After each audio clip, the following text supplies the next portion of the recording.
This is going to be, I'm actually on Spaces now, Ricardo. You can jump. All right, let me hang up. Yeah, you can hop in. Uh,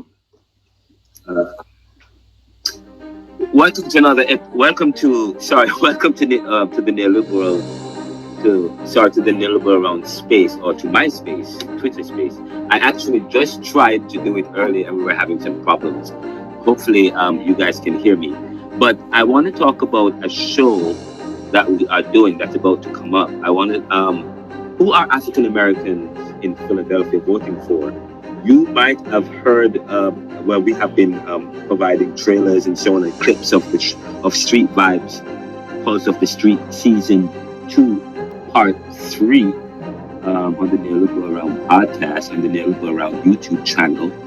But we've been talking about that. But this is quite powerful and quite important, because I want to make a very powerful point that based on the surveys that we've been conducting, the interviews we've been conducting, all over Philadelphia among African American men. And of course, I feel strongly about, I'm a proponent of Afrocentricity. In other words, providing the African perspective by Africans, interviewing other Africans and then sharing the information. Of course, we're going to be premiering a show at 6:30 this evening on the YouTube channel, entitled "Street Vibes, Pulse of the Street: Who Are African Americans Voting For?" And I want to share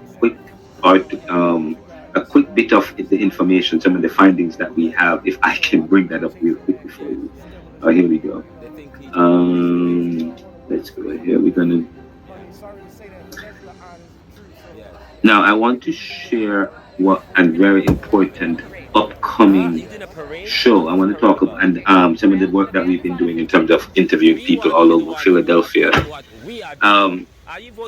From one black, the show later on this evening at 6:30, I said from one black man to another black man, and that's how I started the show, because I walked up to a gentleman and I asked, and I wanted to ask, who are you voting for? But when you are soliciting information from people, opinion from people, people's minds are bent or wired in a certain way to say no quickly, so you have to come up with a way where you can initiate the question, but you go or you can go straight into the by talking about the rationale, the purpose, the meaning, something that connects with that individual. So for me, it was, hey, from one black man to another. Then I begin, and then I started asking the question. In a sense, it's kind of a way to inoculate. And so, anyways, from one black man to another black man, who are you voting for? I took to the streets to interview over 100 black men in Center City, Philadelphia, asking who are you supporting for president and why? And what is the mood like in your family, neighborhood, and workplaces? What are they saying? Who are they voting for and why? This episode features the first 12 conversations, and it promises to be powerful as African American men discuss why they will or will not vote for the first African American / South Asian woman. In fact, we had some major debates as several men joined in while we were interviewing other men about who they will vote for. Some boldly shouted, "Trump!" Yes. And I'm telling you, there are people who are voting for Trump in Philadelphia, black men. And one person said, "Trump, even if he is racist, they will vote for him." Others say women are too strict, pointing to the strictness of Mayor Cheryl Parker. No, I'm being honest. There are men.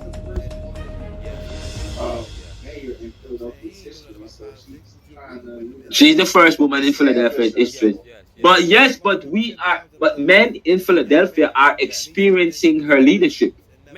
And they are wondering if this is how Kamala is going to be the first black president. Is she going to be strict? Because let me tell you, no, it is not a sexist point. I don't know. I mean, I'm telling you what they're saying, though. Okay? and I've said to some African, no, but I have said to African American men, but you have women. Women help to raise the family. They are very vital and pivotal in the African American community. Okay, but the problem is that I guess for them, their moms, when they think about their moms, they think about and a woman being leadership. They think about their moms, how their mothers have been very strict. So maybe they think that they are now in their minds and consciousness, they are associating their motherhood with strictness. Yes, because they are okay. I mean, that's one perspective. That's just a perspective. But the fact of the matter is, I am saying to you that others say women are too strict, pointing to the strictness of the first mayor in woman mayor in Philadelphia, Cheryl Parker. In fact, I was sitting down talking with a young man, and he said, "Oh my!" And we weren't sitting down to talk. We never the interaction or the interview I had with this gentleman was an interview that had nothing to do with politics. Okay, all right, nothing to do with. And the first, I said, "How are you doing?" The first is, "I'm fine, but I don't know what's going on with this new mayor that we have." You see what she's doing? She's taking away people's cars on the street. She's giving people the green light to steal.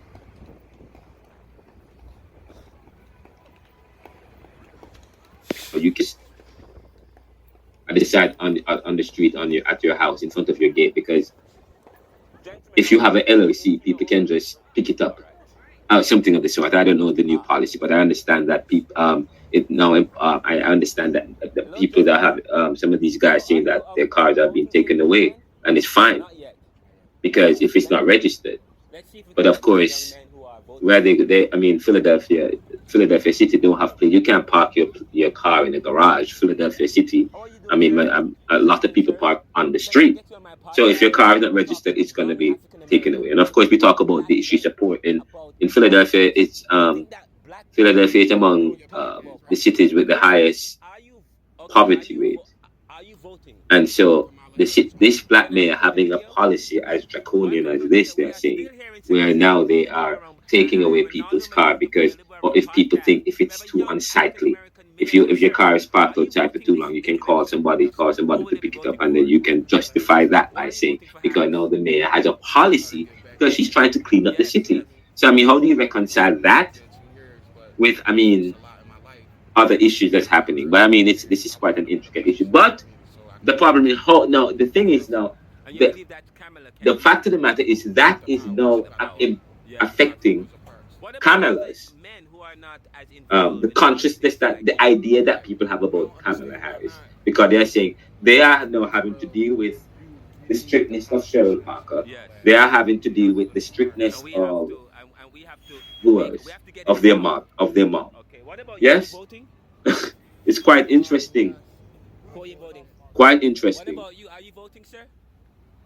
Quite interesting. But what was interesting is that men who seem to be interested in making money under the table promoted Trump.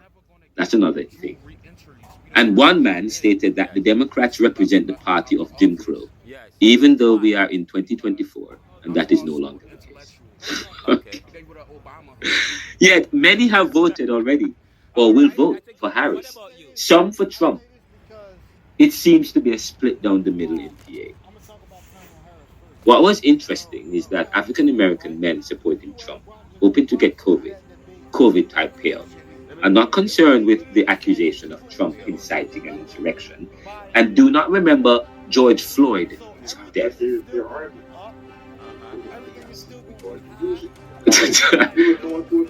We were going through a pandemic, but for them, they're not thinking about that we were going through a pandemic. They just think that Donald Trump is Santa Claus. There's no going around it. I just don't understand. But they do not remember George Floyd, Breonna Taylor, Tyree Nichols, and Eddie Irizarry. And the police brutality that defined Trump's term, where he supported the police and showed no remorse for the blatant attack on black people by the police and the system. Instead, Trump continues to benefit from the same police union who defended and represented the brutality of their cops on black people. Yet, black people are out there defending and promoting the same man that has the support of his dogs, who defend the discrimination and police brutality and extrajudicial killings. Black people forget what has been done to them by those advocating for let's make America great again. An America yesterday that has oppressed, impoverished, and destroyed the lives of black folk or African Americans. They forget or have no idea about how economic policy and conditions give rise to economic situations such as inflation. Prices are high today, largely because of the 4 years of COVID-19, where there was very little productivity. However, Americans were getting payouts, but black men were getting pittance, and billionaires were getting millions. By the time Harris and Biden came into office, they have to now fix the economy, as Obama did.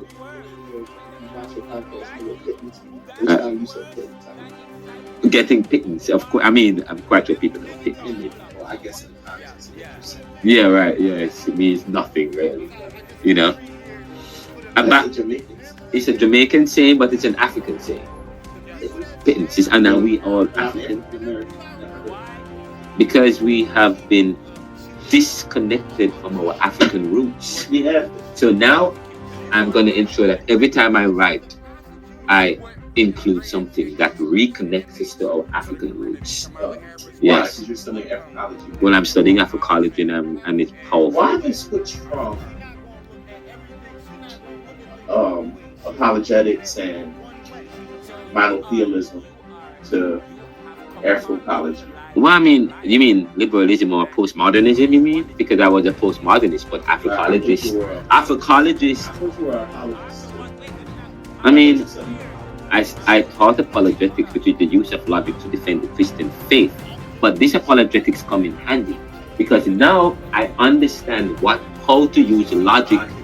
But now I understand how to use logic. Logic to defend the Christian faith. Yeah. Is it called apologetics? Why? Christian apologetics. Why call it apologetics? Christian apologetics. Why apologize? Well, because you can't apologetics is apologizing, but not apologizing in the ways we see apologizing today. But yeah, because religion against what? Against attack, against people who try to discredit the faith, saying, "Oh, it is not authentic. There's no authority." So of course I studied that, and here am I studying Africology, which is doing just that, challenging the Christian faith. Africology challenges the Christian faith? Of course it does, because the Christianity says that the beginning of all things is the European idea of God, which is what they say it is. But of course, we are saying that everything starts from Kemet, and that has helped to inform Western civilization. Kemet was one of the first kings or pharaohs or leaders of ancient Kemet that we believe is Egypt, but it's not Egypt.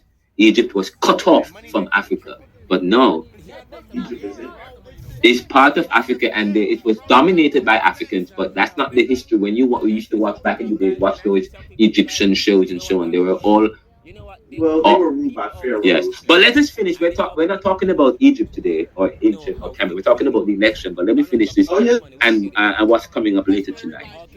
Street Vibes, Pulse of the Street. Who are you voting for? African American men share their ideas and their thoughts. But I was making the point that African Americans forget or have no idea about how economic policy and conditions give rise to economic situations such as inflation. Prices are high today largely because of the 4 years of COVID-19, where there was very little productivity. However, Americans were getting payouts, but black men were getting pittance or nothing, and billionaires were getting billions. By the time Harris and Biden came into office, they have to now fix the economy, as Obama did when he came into office, applying economic policies to restrict the economy while protecting poor people's lives during these contractionary periods. Black people forget the Affordable Care Act and the ways it is, or otherwise known as Obamacare, and the ways it is helping the lives of the poor, middle class, or working Black Americans. We stand to lose a lot if Trump is able to overturn Obamacare. Nevertheless, the black men who I interviewed, were resolute about their support for or against Kamala Harris or Donald Trump. My brother and I were supposed to do a roundup talking about this and commenting on some of the people that will be sharing, but we're going to table that for probably, if not tonight, tomorrow. My brother and I, Renaldo, McKenzie, who's a co-host of the show, we're going to have a deep discussion about some of these topics that we have raised. That will be on the Neoliberal Round podcast and YouTube channel. We are trying to utilize Spaces, but very new to it.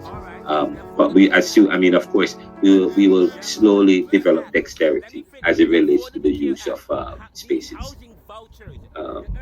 But thank you so much for listening to Spaces with me. I'm Renaldo McKenzie, the host and creator of the Neoliberal Round podcast. The last 4 years since Joe Biden and Kamala Harris been in office. What happened? Why? Do you know about? Okay, inflation is too much money chasing to feel good. Definitely. Okay. But we're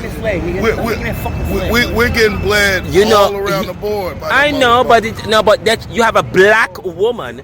Bro, what happened? You have a black. Wait, no, listen to what I'm saying. A black woman. You have a black woman. Per se, to you, When it's time to hit that button, she not hitting that button. Let me ask you a question. You have a black woman.